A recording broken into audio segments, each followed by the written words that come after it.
നമസ്കാരം. PSC PYQ സീരീസിന്റെ മറ്റൊരു വീഡിയോയിലേക്ക് സ്വാഗതം. ചോദ്യത്തിലേക്ക് കടക്കാം. ആത്മവിദ്യാസംഘം സ്ഥാപിച്ചതാര്? ചോദ്യം ആവർത്തിക്കാം. ആത്മവിദ്യാസംഘം സ്ഥാപിച്ചതാര്? കേരള നവോത്ഥാനത്തിന്റെ ഭാഗത്തു നിന്നും PSC ഒരുപാട് തവണ ചോദിച്ചിട്ടുള്ള ചോദ്യമാണിത്. ആത്മവിദ്യാസംഘം സ്ഥാപിച്ചതാര്?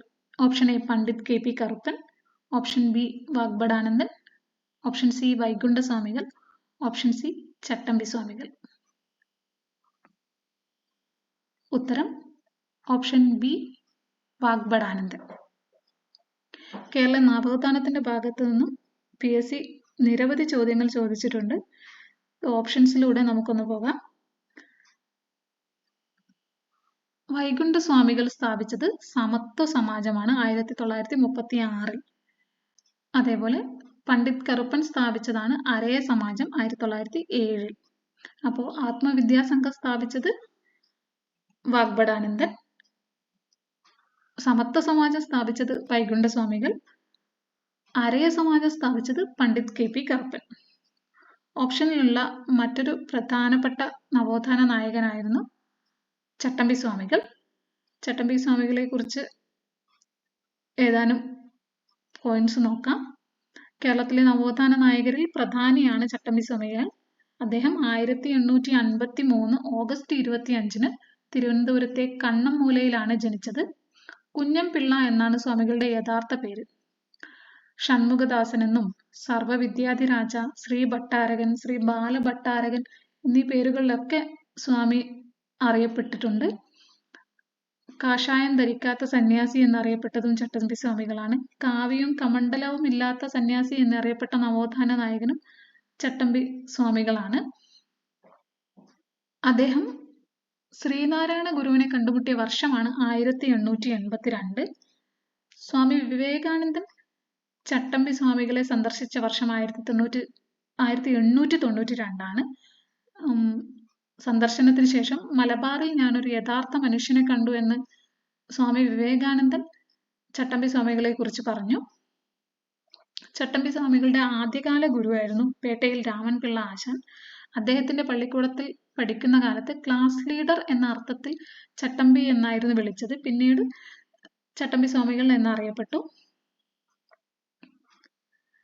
ചട്ടമ്പി സ്വാമികൾ സമാധിയായ വർഷം 1924 മെയ് 5.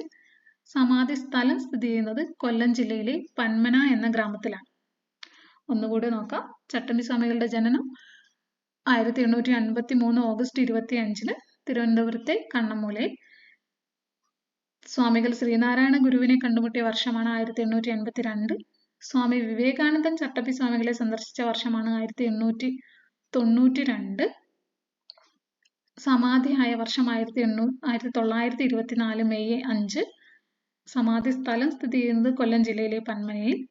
അദ്ദേഹത്തിന്റെ ആദ്യകാല ഗുരുവായിരുന്നു പേട്ടയിൽ രാമൻപിള്ള ആശാൻ. പിന്നീട് തൈക്കാട് അയ്യയുടെ ശിഷ്യത്വവും സ്വീകരിച്ചിട്ടുണ്ട്.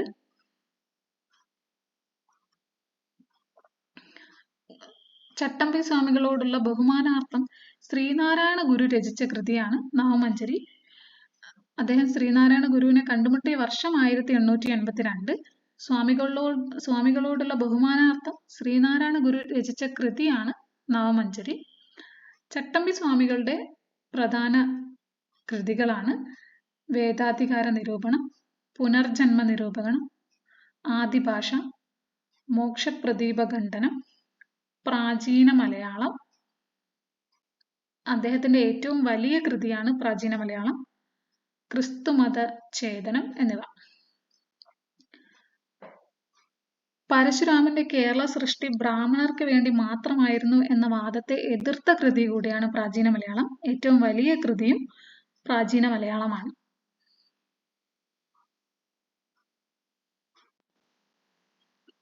അടുത്ത ചോദ്യത്തിലേക്ക് പോകാം.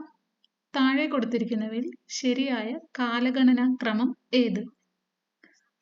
വൈക്കം സത്യാഗ്രഹം, ചാന്നാർ ലഹള, ക്ഷേത്രപ്രവേശന വിളംബരം, മലബാർ കലാപം.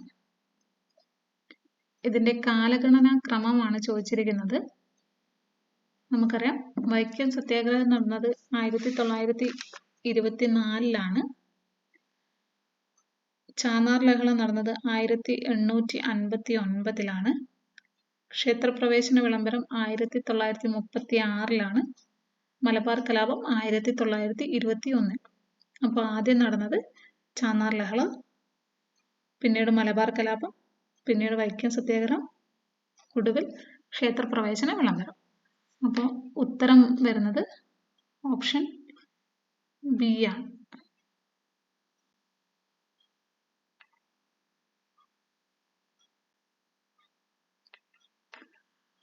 ആദ്യം നടന്നത് ചാന്നാർ ലഹള 1859, പിന്നീട് മലബാർ കലാപം 1921, പിന്നീട് വൈക്കം സത്യാഗ്രഹം 1924, ഒടുവിൽ 1936 ക്ഷേത്രപ്രവേശന വിളംബരം.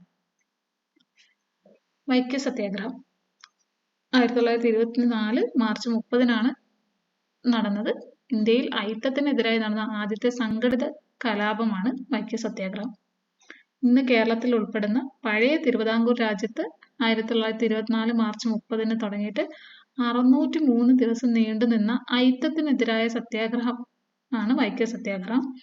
ഇപ്പോഴത്തെ കോട്ടയം ജില്ലയിലെ വൈക്കം മഹാദേവ ക്ഷേത്രത്തെ കേന്ദ്രീകരിച്ചാണ് ഈ സത്യാഗ്രഹം സംഘടിക്കപ്പെട്ടത്. ക്ഷേത്രത്തിലേക്കുള്ള പൊതുവഴികളിലൂടെ സമൂഹത്തിലെ എല്ലാ വിഭാഗക്കാർക്കും സഞ്ചരിക്കാനുള്ള സ്വാതന്ത്ര്യം നേടിയെടുക്കുക എന്നതായിരുന്നു സത്യാഗ്രഹത്തിന്റെ ലക്ഷ്യം. അപ്പോൾ സത്യാഗ്രഹം ആരംഭിച്ചത് 1924 മാർച്ച് 30. പ്രധാന നേതാക്കളാണ് ടി.കെ. മാധവനും കെ.പി. കേശവമേനോനും. അയിത്തത്തിനെതിരായി ടി.കെ. മാധവൻ പ്രമേയം അവതരിപ്പിച്ച കോൺഗ്രസ് സമ്മേളനമാണ് കാക്കിനട സമ്മേളനം. 1923 ഡിസംബറിലെ കാക്കിനട സമ്മേളനത്തിലാണ് അയിത്തോച്ചാടന വിഷയത്തിൽ ദേശവ്യാപകമായ നടപടികൾ വേണമെന്ന ഒരു പ്രമേയം പാസാക്കിയത്. 1925 വൈക്കം സത്യാഗ്രഹത്തോടനുബന്ധിച്ചാണ് ഗാന്ധിജി രണ്ടാമതായി കേരളം സന്ദർശിച്ചത്. 1925 വൈക്കം സത്യാഗ്രഹത്തെ അനുകൂലിച്ച് വൈക്കത്തു നിന്നും തിരുവനന്തപുരത്തേക്ക് മന്നത്ത് പത്മനാഭൻ സവർണ ജാഥ സംഘടിപ്പിച്ചു. 1924 നവംബർ 1 സവർണ ജാഥ സംഘടിപ്പിച്ചത്. വൈക്കത്തു നിന്നും തിരുവനന്തപുരത്തേക്കാണ് ജാഥ സംഘടിപ്പിച്ചത്. വൈക്കം സത്യാഗ്രഹം അവസാനിച്ചത് 1925 നവംബർ 23. നമ്മൾ നേരത്തെ പറഞ്ഞിട്ടുണ്ട് 603 ദിവസം ഈ സമരം നീണ്ടുനിന്നു. അപ്പോൾ പ്രധാന പോയിന്റ്സ്: 1924 മാർച്ച് 30 സത്യാഗ്രഹം ആരംഭിച്ചത്. നേതാക്കൾ ടി.കെ. മാധവനും കെ.പി. കേശവമേനോനും. അയിത്തത്തിനെതിരായി ടി.കെ. മാധവൻ പ്രമേയം അവതരിപ്പിച്ച കോൺഗ്രസ് സമ്മേളനം കാക്കിനാട കോൺഗ്രസ് സമ്മേളനം 1923. ഇന്ത്യയിൽ അയിത്തത്തിനെതിരായി നടന്ന ആദ്യത്തെ സംഘടിത കലാപമാണ്. ഇതിന്റെ ഭാഗമായി ഗാന്ധിജി കേരളത്തിലെ രണ്ടാമതായി കേരളം സന്ദർശിച്ചത് 1925. വൈക്കം സത്യാഗ്രഹത്തെ അനുകൂലിച്ച് 1924 കേരളപ്പിറവി ദിവസം ഒരു സവർണ ജാഥ സംഘടിപ്പിച്ചിട്ടുണ്ട് മന്നത്ത് പത്മനാഭൻ. 1925 നവംബർ 23 സത്യാഗ്രഹം അവസാനിച്ചു. ചാന്നാർ ലഹള നമ്മൾ അതിൽ പറഞ്ഞു. 1859 ചാന്നാർ ലഹള. മാറുമറയ്ക്കൽ ആവശ്യപ്പെട്ട് തിരുവിതാംകൂറിൽ നടന്ന പ്രക്ഷോഭമാണ് ചാന്നാർ ലഹള. ഇതിന് മേൽമുണ്ട് സമരം, മാറുമറയ്ക്കൽ സമരം എന്നീ പേരുകളിലും അറിയപ്പെടുന്നു. എല്ലാ ജാതിയിൽപ്പെട്ട സ്ത്രീകൾക്കും മേൽവസ്ത്രം ധരിക്കാൻ അനുവാദം നൽകിയ തിരുവിതാംകൂർ രാജാവാണ് ഉത്രം തിരുനാൾ മാർത്താണ്ഡവർമ്മ. 1859 ജൂലൈ 26. ചാന്നാർ ലഹളയ്ക്ക് പ്രചോദനമായ ആത്മീയ നേതാവാണ് വൈകുണ്ഠസ്വാമികൾ. ഇപ്പോൾ ചാന്നാർ ലഹള വർഷം 1859. മേൽമുണ്ട് സമരം, മാറുമറക്കൽ സമരം എന്നീ പേരുകളിലും അറിയപ്പെടുന്നു. ഉത്രം തിരുനാൾ മാർത്താണ്ഡവർമ്മയാണ് മേൽവസ്ത്രം ധരിക്കാൻ അനുവാദം നൽകിയത്. 1859 ജൂലൈ 26. ചാന്നാർ ലഹളയ്ക്ക് പ്രചോദനമായ ആത്മീയ നേതാവ് വൈകുണ്ഠ സ്വാമികൾ. ക്ഷേത്രപ്രവേശന വിളംബരം 1936.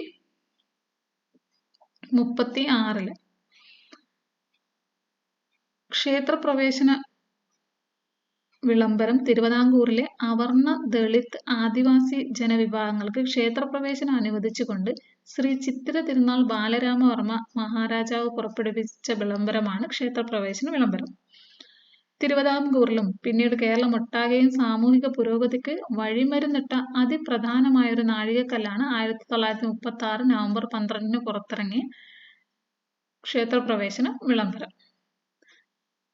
ക്ഷേത്രപ്രവേശനത്തെ വിളംബരത്തെ ആധുനിക ലോകത്തെ മഹാത്ഭുതം എന്ന് വിശേഷിപ്പിച്ചത് മഹാത്മാഗാന്ധിയാണ്. കേരളത്തിന്റെ മാഗ്ന കാർട്ട എന്നറിയപ്പെടുന്ന സംഭവവും ക്ഷേത്രപ്രവേശന വിളംബരമാണ്. ക്ഷേത്രപ്രവേശന വിളംബരം പുറപ്പെടുവിച്ചത് ശ്രീ ചിത്തിര തിരുനാൾ ബാലരാമവർമ്മ 1936 നവംബർ 12. മലബാറിൽ ക്ഷേത്രപ്രവേശന വിളംബരം നടന്നത് 1947 ജൂൺ 2. കൊച്ചിയിൽ ക്ഷേത്രപ്രവേശന വിളംബരം നടന്നത് 1947 ഡിസംബർ 20. ആധുനിക തിരുവിതാംകൂറിന്റെ മാഗ്ന കാർട്ട എന്നും വിശേഷിപ്പിക്കപ്പെടുന്നു. ക്ഷേത്രപ്രവേശന വിളംബരം എഴുതി തയ്യാറാക്കിയത് ഉള്ളൂർ എസ് പരമേശ്വര അയ്യറാണ്. വർഷം 1936 നവംബർ 12. വിളംബരം പുറപ്പെടുവിച്ചത് ശ്രീ ചിത്തിര തിരുനാൾ ബാലരാമവർമ്മ. ആധുനിക തിരുവിതാംകൂറിന്റെ മാഗ്ന കാർട്ട എന്ന് അറിയപ്പെടുന്നുണ്ട്.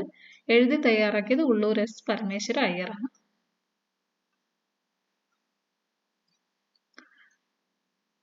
മലബാർ കലാപം